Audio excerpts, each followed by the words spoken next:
Okay, we're in the middle of 80, which is a big simon. So the big takeaway last time was to me was huge. Was the idea that the body, even in its most perfected state, right, it still remains the body, right? And even though it is very holy, let's put it this way, right, and it's parallel to all of these holy things, at the end of the day, all of that is just still the body, right? And if you, he keeps referring to the body, even if its most perfected state, it's still choshech, it's still darkness. And if you go back again to Mem Ches, if you go back to Mem Ches, the 48, and he just started explaining the creation, he says over there, right, that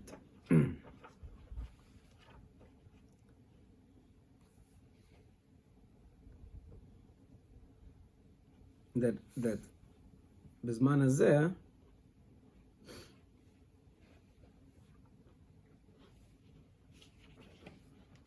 right, at all times Hashem is mashpia, right? Hashem has to provide the life force for the creation, right? But then he says, but legabe masha hoya roy le'ashpia, but relative to what Hashem could have offered as a life force, right, which is kechayk shlemusa, which is in proportion to his perfection, in accordance with his perfection, right? Eina lekedimyan hatzel legabe odom. It's like a shadow of what Hashem could have provided. Okay, a karoishim cotton. He calls it an imprint, a minor imprint, right? But then he says, right, so it's a minor imprint, which is a nishar al-aksav, which remains on the paper, al-aniyar, achar shesoru oisos men, after you erased it, right? So the Hashem's hashpah that exists in the world today is called like it's like just a remnant of what it could have been, symbolized by what do you call that?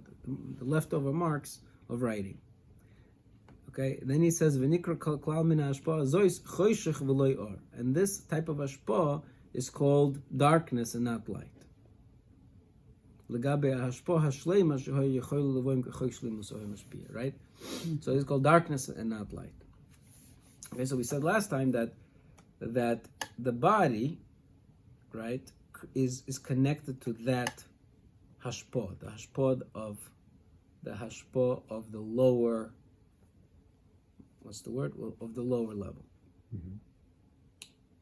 right? And the proof that he wanted to give for that is that because the body has what's called chilukei ivorim, every body part has its own function, okay?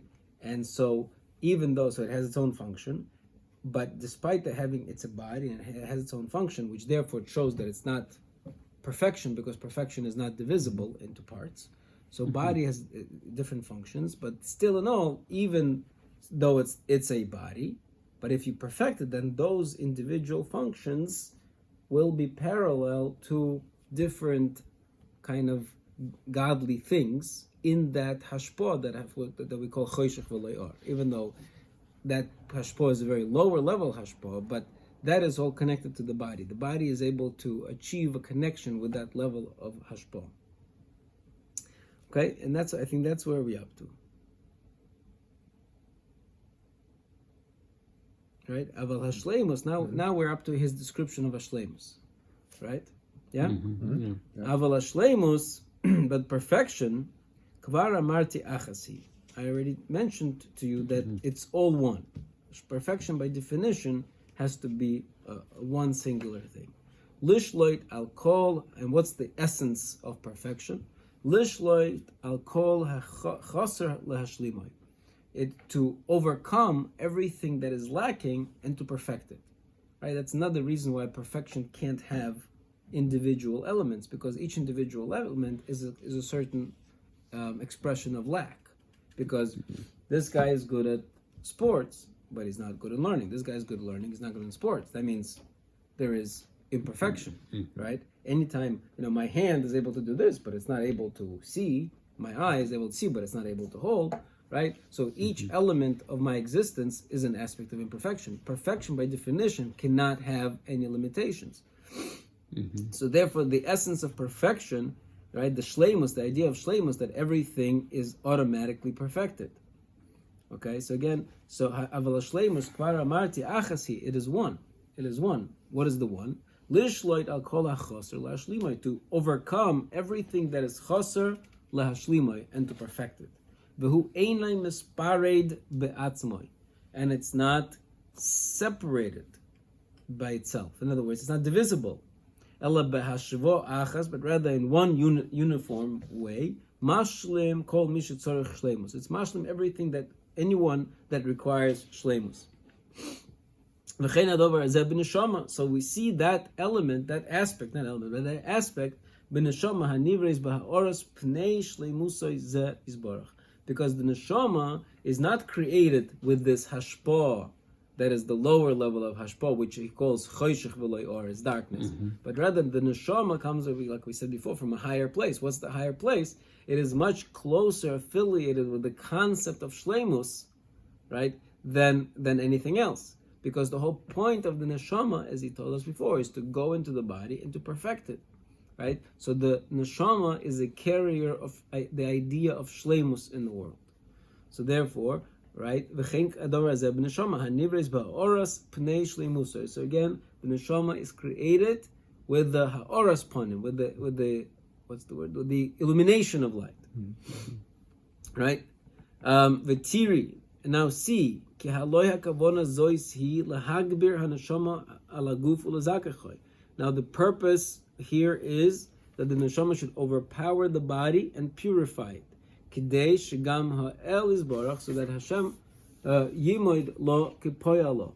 So Hashem can measure her according to her actions. So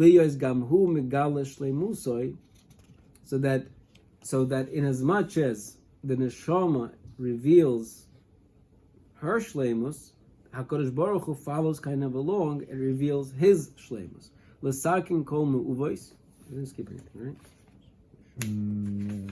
No, okay. L'sakin kol me'uvois, to fix all that is twisted. V'chol chisoron, and all that is lacking. Asher ba'olam. So in other words, so the guf pulls after it all of the different midos that we discussed last time, right? So the eyes, when they're perfected, they're connected to the eyes of HaKadosh Baruch Hu, that it judges or it gives ayin tova. The hands, and every like real dveikus, right? If we're talking about real dveikus, where the body is perfected, is connected to different midos of HaKadosh Baruch Hu and brings HaKadosh Baruch Hu into the world. By the same token, the neshama brings even a higher aspect into the world, because it brings shleimus into the world. It brings HaKadosh Baruch Hu being in one swoop, mashlim everything and perfect everything in its path, right? V'aguf, good. So that's the neshama. As we explained above. V'aguf muchan leparanios, eis asher sholad ba'odam. However, the body is in a certain sense is muchan leparanios. It's prepped for suffering during all that time of when Adam has dominion, meaning not Hashem, so to speak. Because HaKadosh Baruch Hu concealed his perfection. V'yishar ha'odam v'ha'odam tachas dosei hagalgal, and so HaKadosh Baruch Hu allowed the world to remain under the laws of the constellations. Hamishapech b'chol misiboiso. Right, so it sounds like, again, he does not explaining this over here, but it sounds like HaKadosh Baruch Hu put in a system, what we could call it teva, right? Which according he looks at it, meaning there's a machine, right? There's a machine called the universe, and it functions on its axis, and it keeps on, everything, different parts are moving, right? And each parts are moving. That means that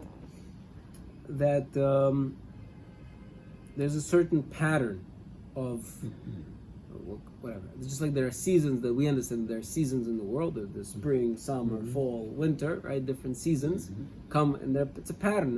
It's a repeating pattern. So too, there may be bigger patterns that exist in the world of different, let's call them seasons, right? And each season comes with its own flavor, with its own spirit, maybe with its own, right? So HaKadosh Baruch Hu put that into motion, that kind of a machine that keeps on going.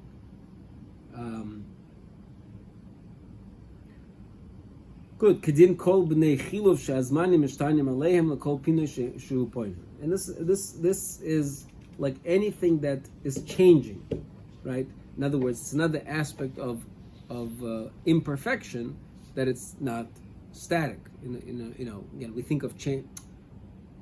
I don't know how to say this properly, but it's not that it's static. Static is not a good word. But perfection is perfect all the time, right? So in a certain sense, maybe you could say it's static because it has no movement, but at the same time, I'm not sure, exactly what a dynamic perfection looks like. So we'll just leave it as an idea of static, but static is also a sense of imperfection. So I don't know what perfection is, but let's for a second assume that perfection is static, and change, things that are moving, right, is a means that there is imperfection, right? Again, Koheles starts out, he looks around. That's the beginning of Koheles is everything's nothing.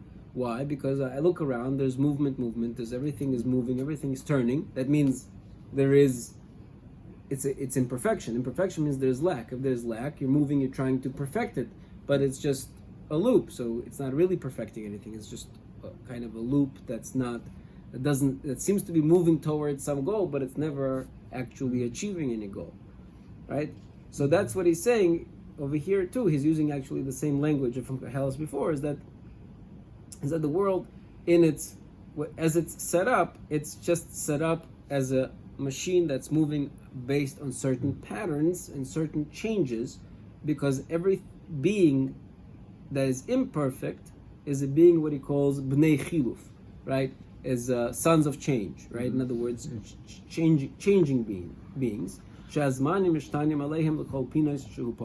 who are affected by the changes of time, and the changes of time they turn as they turn in all different possibilities. Sometimes you go this way, sometimes you go this way. You try out all the different possibilities, right? Al kein yesh beguf kol ma shiroi limotzi b'seder hagalgal chayzer ba'olam. So therefore, there are aspects in the body of everything that you can find in the cycle, right? So the cycle of time is going to find parallels in the body. Okay, bihis alim shleimus hatoiv kedei li'oirer olov es kol eila, so that there is a connection of these ideas, the ideas that reveal themselves through time, can find parallels in the physical creation. And he doesn't explain all of these. It sounds like there's a lot of depth here too, right? Again, to what degree? Again, it's somewhat astrological, I think, but to what degree astrology and how it works, I don't know anything about it. But okay. Anyways, im ach loy hamlucha b'odam asher yimshol boy.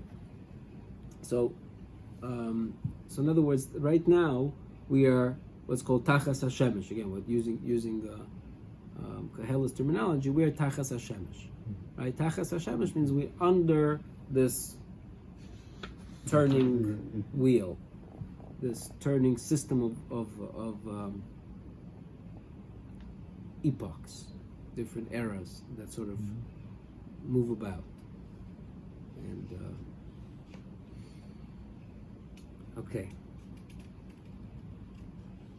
okay, so that's the body. Now he went back to the body. But in the neshama there are elements that are roy for shleimus, for perfection, lahashlim kol chisaron, to perfect anything that's lacking. Kidei li'oirer aleho ki yoytze bo im yizke ha'odam es orchoy.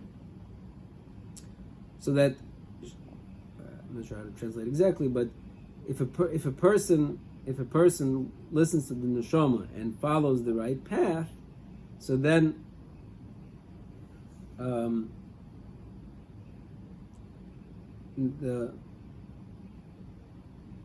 perfection of the neshama is awakened. How do they translate by you?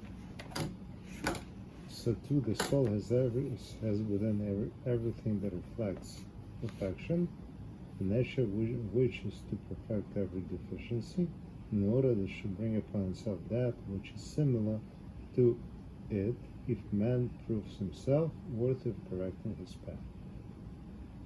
Even in English, it's you got to read like 5 times. All right. Again, so the point, the idea is that just like in the body,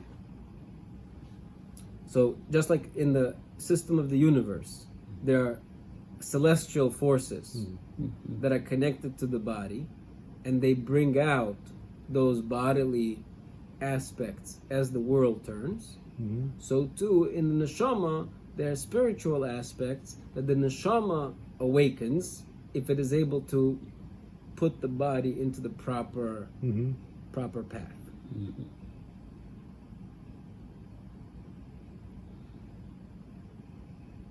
So I'm not sure though, meaning it's interesting, meaning it uses the same language but doesn't sound. So which controls which? By the body, it seems to be saying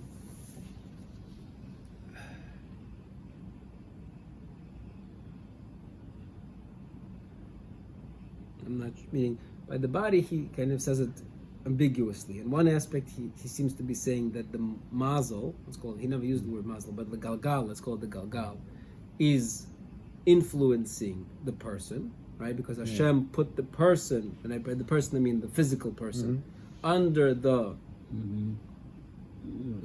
subjugated him to the galgal, and so the galgal elicits certain aspects of the body as the galgal turns, right? On the other hand, by the neshama, he seems to be saying that the neshama elicits elements of perfection as the neshama does what it's supposed to do, right? So by the neshama, it sounds the neshama is the pulling the wagon, while by the body, it sounds more like the mazel is pulling the wagon. On the other hand, it's not exactly like that, because then he says, Kidei li'oirer olovas kol eila am ach loy hamelucha ba'odem asharim shel bay. So it sounds like the galgal has the kingship over, right?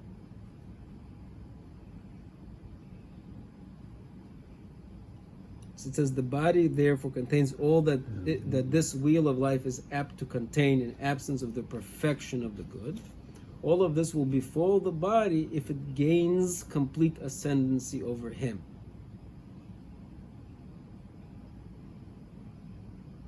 So it's not clear. It sounds like this only happens if the body is weakened, meaning if the body submits to the galgal, then the galgal has total dominion over the body. Mashenkin, it sounds like there's element to say that the body can also then, if it is perfected by the neshama, it can then overpower the galgal. What is you have something to add from the English?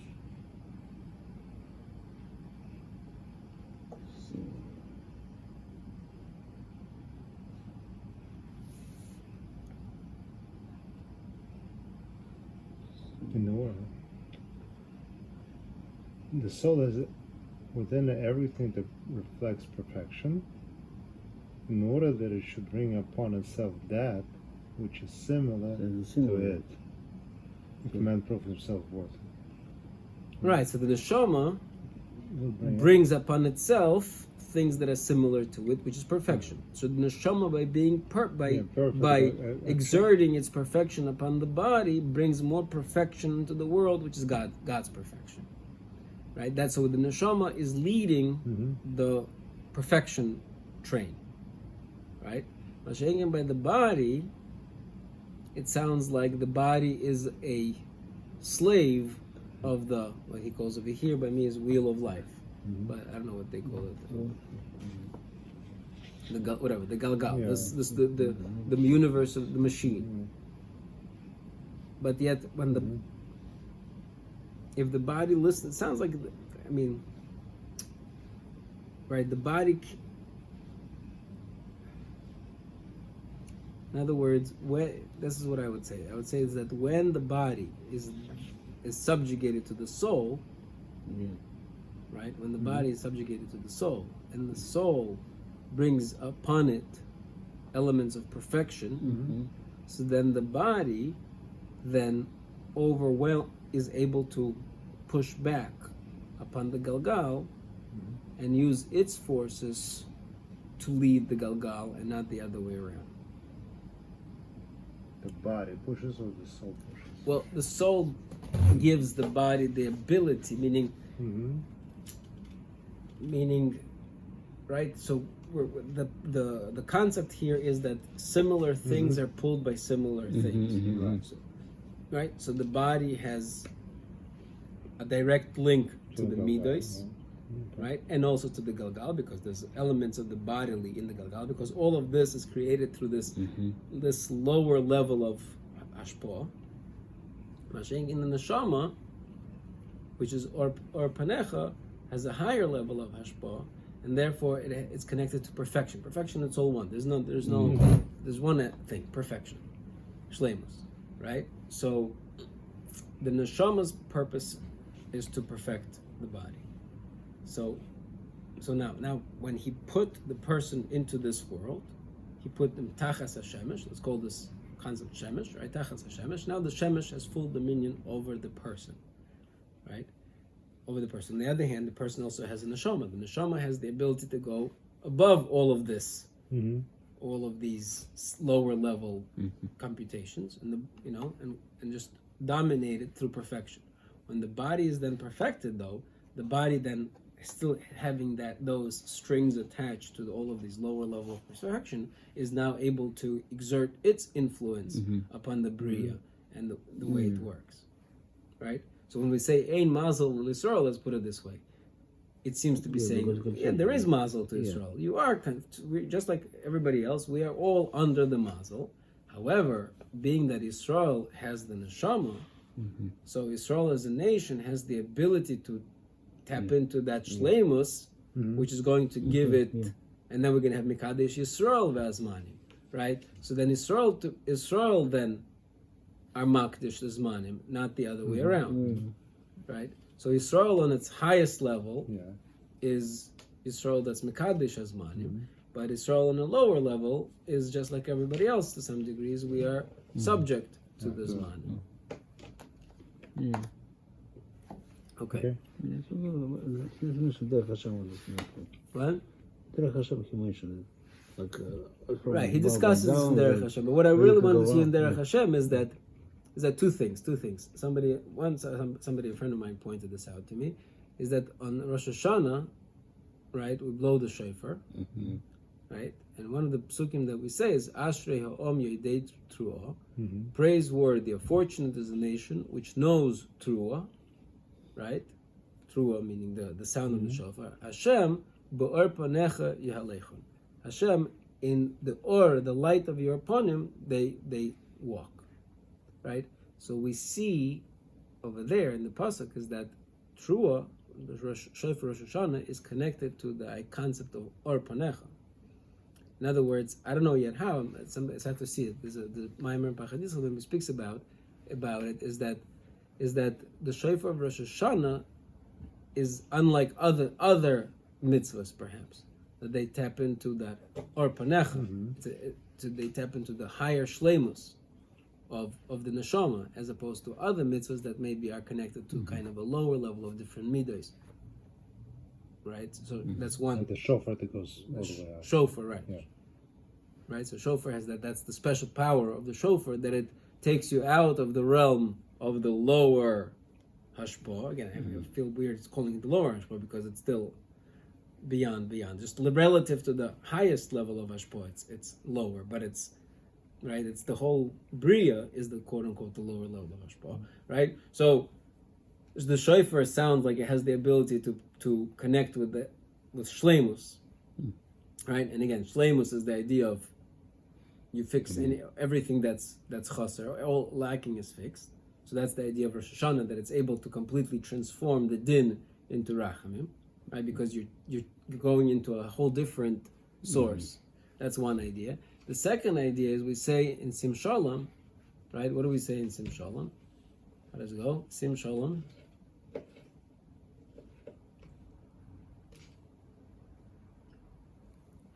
Yeah. Sim Shalom. Sim Shalom. Chaim Chesed Rachim. Aleinu Hakol Yisrael Be'ocha. Barucheinu Avinu Be'or Panecha. Right. Barucheinu Avinu Be'or Panecha. Hashem bless us with the illumination of your panim, right, of your face. Barucheinu Avinu Be'or Panecha. Ki Be'or Panecha. Because with the illumination of your face, Nasat Alonu, you gave us Torah Chai, right, etc., etc. Right. So it sounds like Torah Chaim. Torah is also, unlike other things, other mitzvahs, right? Because it's tapping into not just that lower level of different midos and rachamim, din, chesed, whatever, all of those spheres and all of that thing. It's tapping into something higher than that, which is or panecha, which is shleimus, correct? Right? Yeah. And I mean, and again, so Derech Hashem, he says this. He says this in the beginning. We're going to have to see the whole thing again. But he says, B'chlal hashpois, relative to all the hashpois, hanishpas mimenu yisborach, l'tzorech bri Yosef, that Hashem was mashpia, right? Was that he illuminated for the sake of his creations. Yesh hashpo achas. There's one hashpo, one emanation. Elyoina mikol hashpois, that's higher than all of the hashpois. She inyanahu hayoyser yokur me'ula shebochol ma she'efsher shimotze b'nimtzoyim, because its aspect is higher and greater and more precious than anything can be found in other creations. Right. So again, we see again. I'm not sure how. So we see that the Torah, when we're talking about learning Torah, we're not tapping into this midah or that midah. Right, we are reaching shleimus, the highest level possible. Right, that's what Talmud Torah Keneged Kulam. Talmud Torah is more than anything else. Again, okay, we hear that. The problem that I have, and I think there's an answer there. I have to find it, but the question, I'll leave it as a question for now, is how is it? I mean, is there anything in the Torah that speaks about shleimus? The Torah deals with this ox gored that ox. This guy fell into a pit. Very mundane things. So how is it that within those very, very mundane things, you have not just, again, if you could tell me that it's all of those mundane things are connected to the different midos and spheres and all that thing in Mukubolim and all that thing, I get it. I could get that. The question is, but he seems to be implying, according to the Ramchal's formula, that Torah is tapping into way above those things, tapping into the shleimus of HaKadosh Baruch Hu. That's what makes it Talmud Torah Keneged Kulam. So the question is how? How is it that Hashem is able to impregnate, let's say, with the Or Panecha, with the illumination of his panim, Torah, which speaks about very regular, mundane, physical activities of human beings? Where is that? What's that bridge? What's that bridge? That's Israel keeps the Torah. Shekhinah rests on Israel. Then they keep the Shekhinah on the bars. okay, but you told me the facts. I agree with the facts. Yeah, but the question is by what mechanism? So that's the station how to bring skin. But by what mechanism? What makes? What makes? I mean, why is that different than, let's say, I don't know, pick a mitzvah, wearing tzitzis? I don't know. Yeah, but one, just one. There's like instructions. What's the difference of, again, any time? Great mitzvah, very important mitzvah. How is that different than Talmud Torah Keneged Kulam? Or each mitzvah. I mean, so Okay, I don't know. Maybe. So I have to. Okay, let's keep going.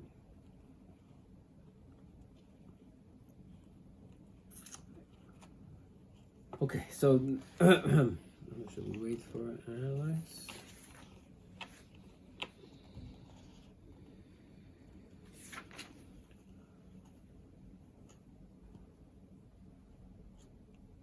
Okay, v'yesh b'neshama. I think we didn't finish this paragraph yet, right?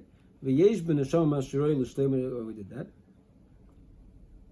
I'll read it again. V'yesh b'neshama mashiroi l'shleimus. Now, neshama has something that is appropriate for shleimus. Lahashmul lim kol chisoron. To be mashlim all imperfection. Kedei li'oirer aleho kiyoytze bo im yiski odem esarchoi. So that it brings out these other forces, similar forces of shleimus.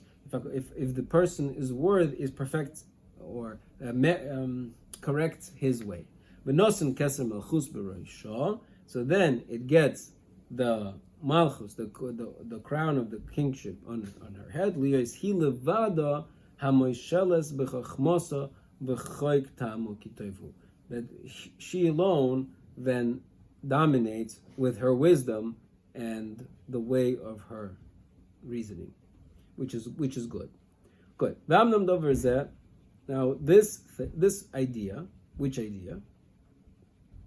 This idea that the neshama and the guf are different. The neshama and the guf are different entities and they function in different ways. V'yaruhu yofa b'midrash shel Rashbi. Right, that is explained very well in the Medrash of Rav Shimon Bar Yochai. What is the Zohar? So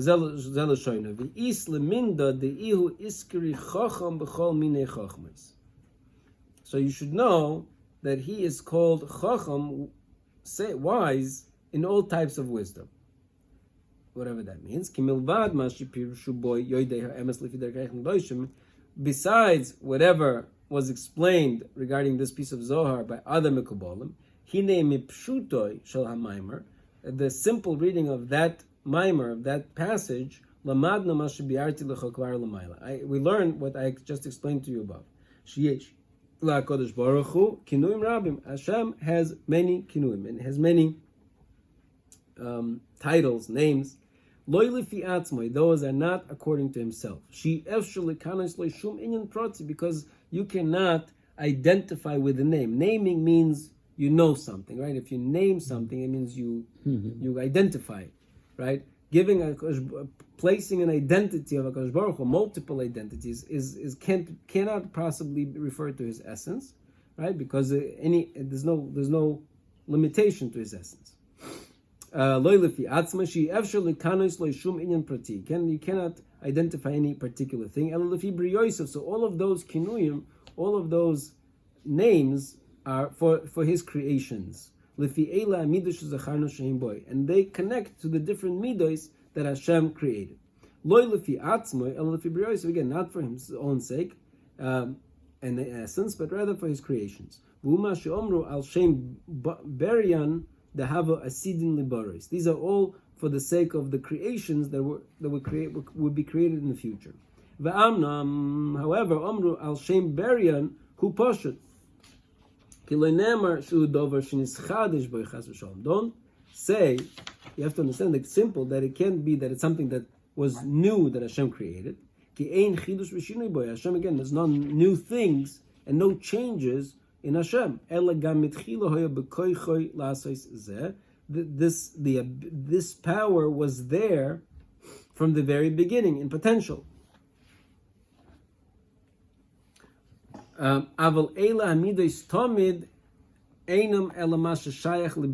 rather these different midos of Hashem, again midos means spheres, but these midos that Hashem created, he kind of, what's the word?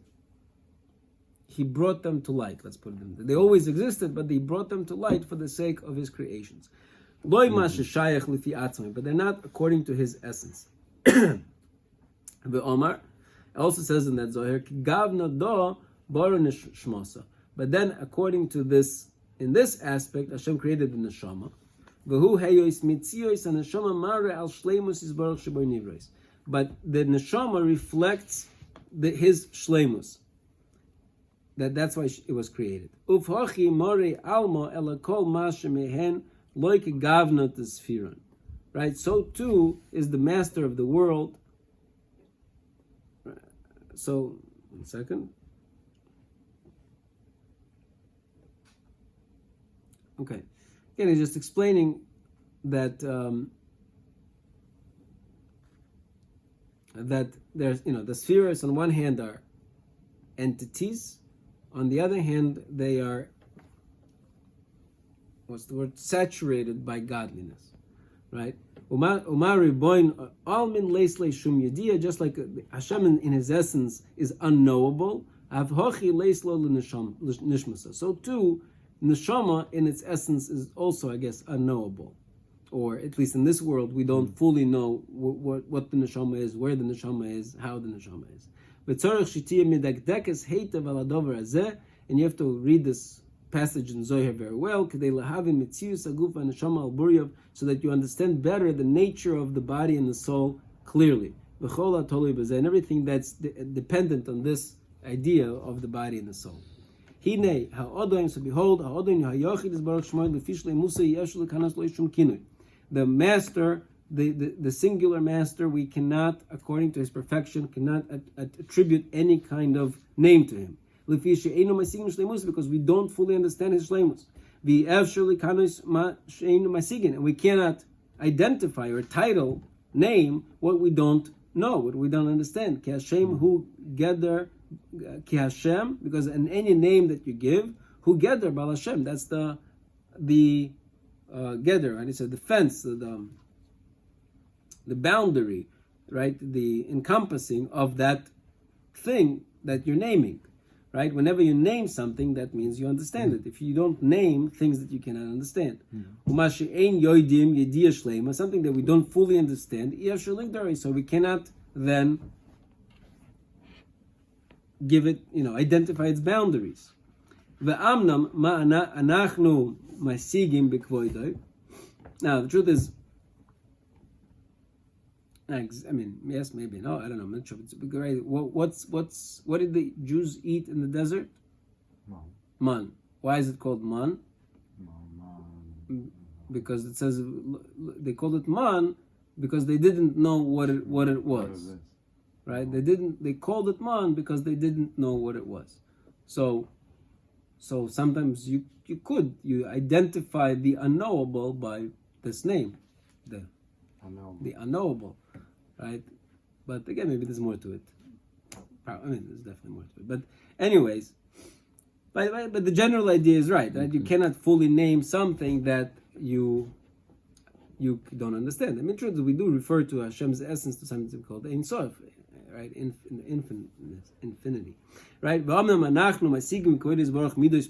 However, we do recognize in Hashem different midos.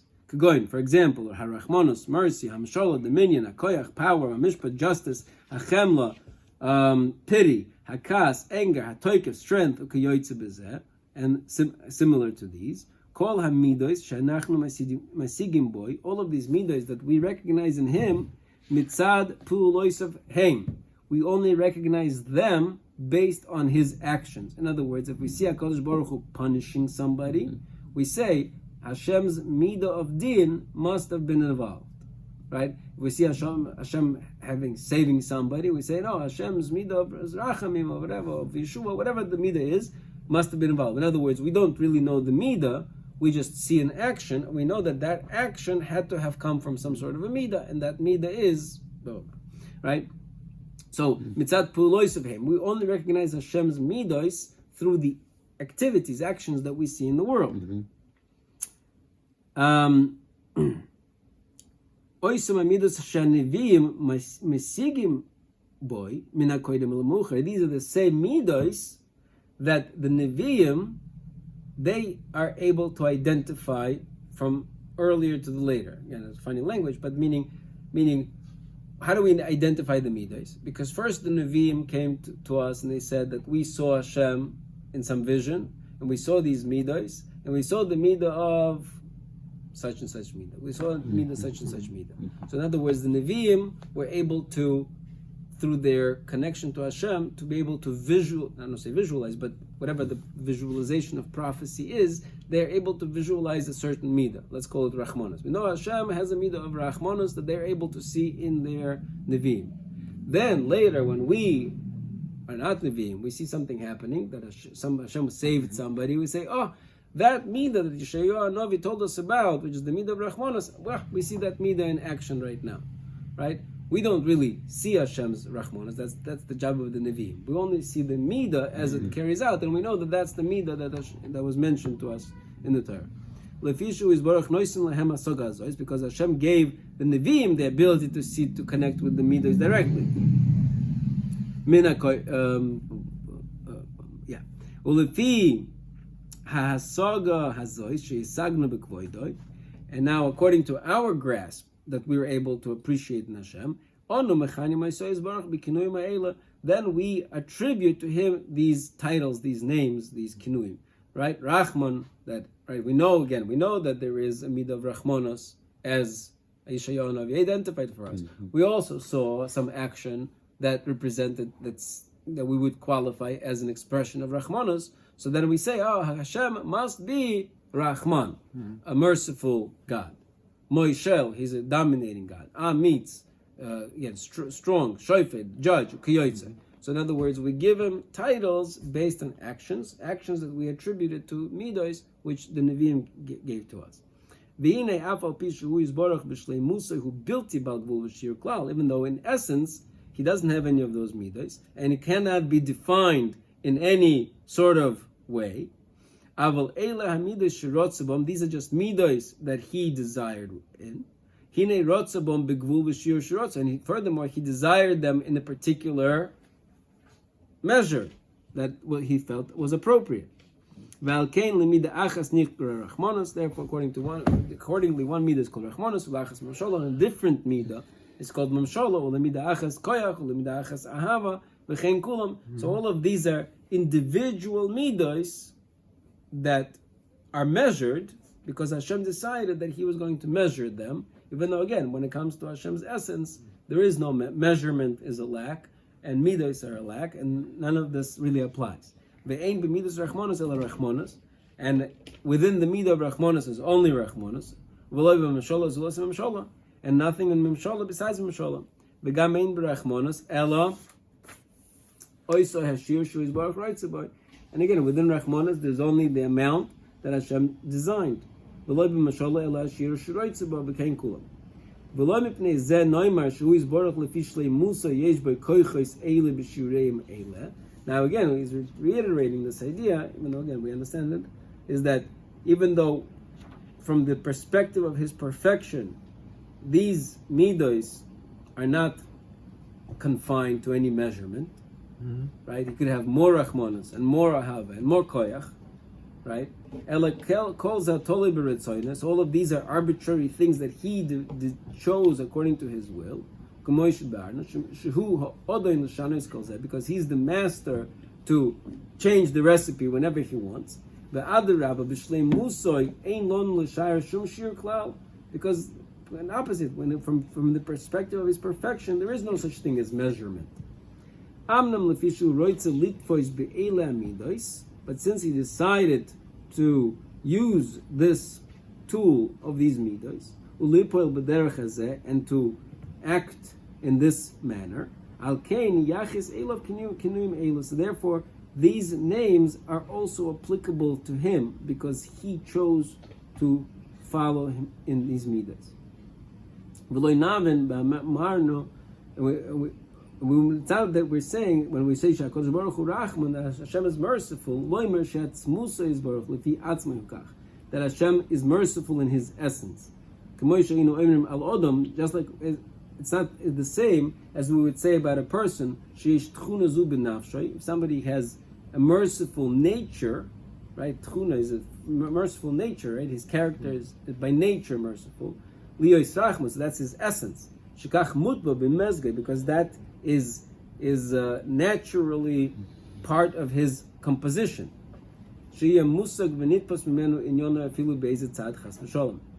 Right? So we can't compare Adam's midos to Hashem's midos. We can't even think that way. Right? We don't know Hashem's essence at all. However, when we refer to Hashem as Rahman, as merciful, that what we understand is that Hashem chose, He decided, He wanted in a certain midah, particular midah, which is midas of Rachmanos, which is midah of mercy, midah shein lifi atzma, midah that's not according to His essence, aval hi lifi erech hanivroim, but it's midah according to His creations, umishu eres b'shiurim, and therefore it's measured accordingly. Aval lefishu roitze bezeh, however, because He wants this, v'hu toifes bezeh derech, and since He decided to go in this way, nikre'ehu al shem zeh rachman. Therefore, it is also appropriate to refer to Him as merciful, because this is the way He chose to go. Avalat Musa Shalom, again, by his true perfect perfection, Poshet Evade Chutz Mikol Ela, and it's outside of these ideas completely. That's our pure faith that we are obligated to believe, which we already explained above. Okay, so I mean, I'm not sure exactly why he needed to say this over and over and over again in this last piece. But I guess maybe he wanted to be precise, but that seems to be pretty clear.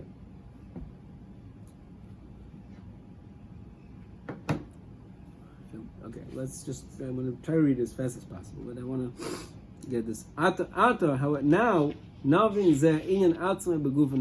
we can understand this idea itself in the body and the neshama. Ki haguf hu bal chalokim ve'evorim pratiim. The body is an entity of divisions and different organs. B'tashmishin pratiim mugbolim. In different uses, particular uses, defined uses. Aval haneshama haloi lefi atzmai hi inyan echad. By its nature, it is one entity. Chutz mikol inyan aguf. Legamri. It's completely detached from anything bodily. The way of the neshama are completely different than the physical body. They're different from the ways of the body completely. Okay? So, even in senses, even in terms of senses, the neshama does not sense. The neshama does not sense, well, he's going to change that, but the neshama in its essence has no such senses, bodily senses. However, since the neshama governs the body the entire time that it's inside the body, so then the neshama hears through the ears of the body. The neshama sees with the eyes of the body. So on one hand, I'm not sure how to reconcile this exactly. So on one hand, the neshama, it is able to see it, it's able to hear it, it's able to know, but not through any physical sense experience. On the other hand, since it is inside the body, then therefore it's affected. It's not affected, but it's influenced. Therefore, it receives its data through the tools of the body. So, what would be an example? I don't know.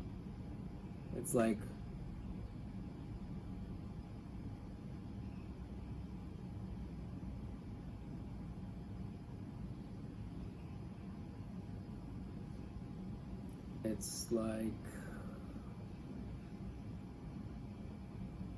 using eyes to see things that are repulsive. a good example would be I think like this. The good example would be Avatar. Avatar, meaning on one hand, right? So on one hand, so in other words, you go into, right? You put on some headgear, right? Now you control some other robot, let's say, right? Now I could, so let's say I'm here, the robot is over there, right? So every time I move, the robot moves, and every time the robot touches something, I sense it through the machine, right? On the other hand, I could see, let's say, through the machine, I could see what the robot is doing through my own eyes, not necessarily through the eyes of the machine. So the neshama, on one hand, could get out of the avatar and know what's going on, but since now it has been put into the whatever it is, into the avatar, so therefore it is now getting all of its experience through the avatar. That's what it sounds like.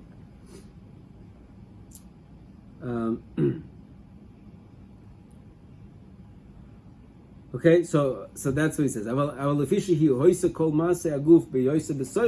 the neshama is inside the body, so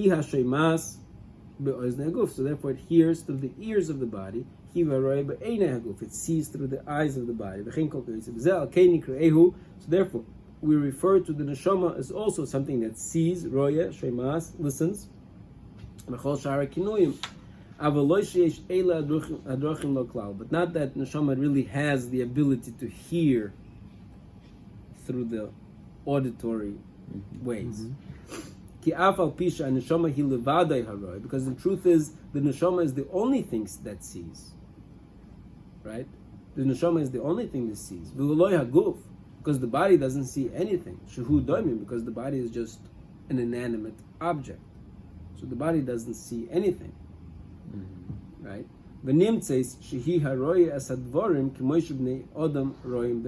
So really, it does appear as if the neshama sees everything as if humans see. But it's not really the way the neshama sees. Because it has its own way that is absolutely different from any ways of the body.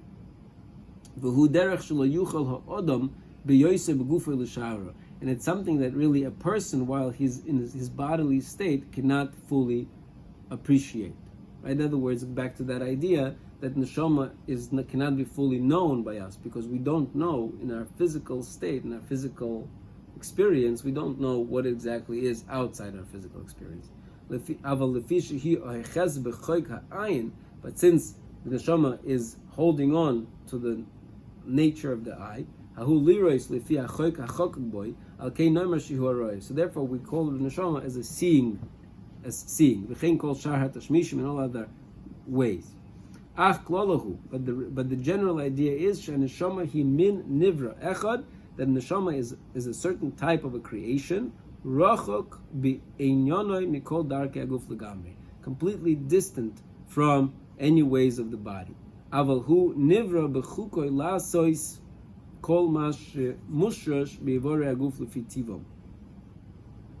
the body is created in such a way that it could, utilize all of these organs. But the neshama is grasping onto these ways, and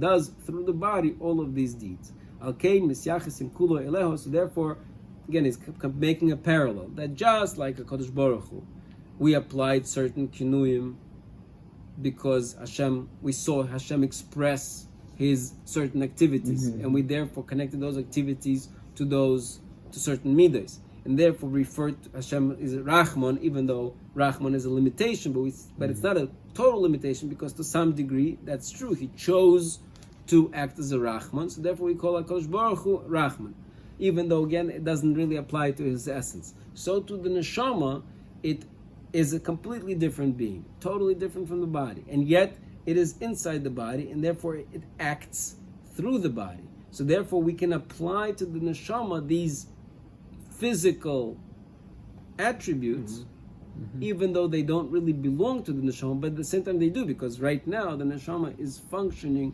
through those attributes. Because it grasps onto these ways, right, these natural ways, and it does with the body all of these actions. So therefore we can associate and relate to these actions to the neshama. והרי זה ממש כעניין השלמות שלו יסבורך לגבי המידות הפרוטיות שרוצה בהם. So therefore it is a perfect parable of Hashem and the midos and the kinuim and the names.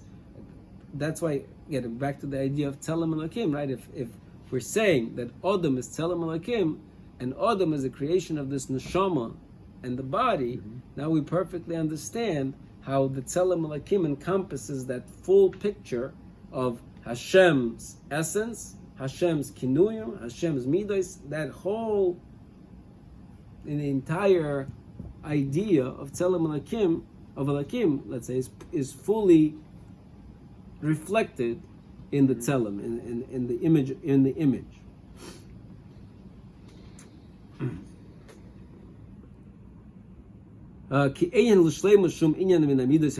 Even though on one hand the perfection has no connection to these, not connection, he says shuminyan, but cannot be identified by these midos. But these are particular midos that he desired, mugbolos, defined and measured, b'shir shirotze behem. Aval lefishu yisborach hasholem b'shleimusa hu hapoyel lefi midos ha'ela. But him, HaKadosh Baruch Hu, in his perfection, is still acting through these midos. Al ken yikreu be'ela Hashem as we can know. So therefore, we can refer to Hashem with all these different names. And then by extension, apply these names to him. Again,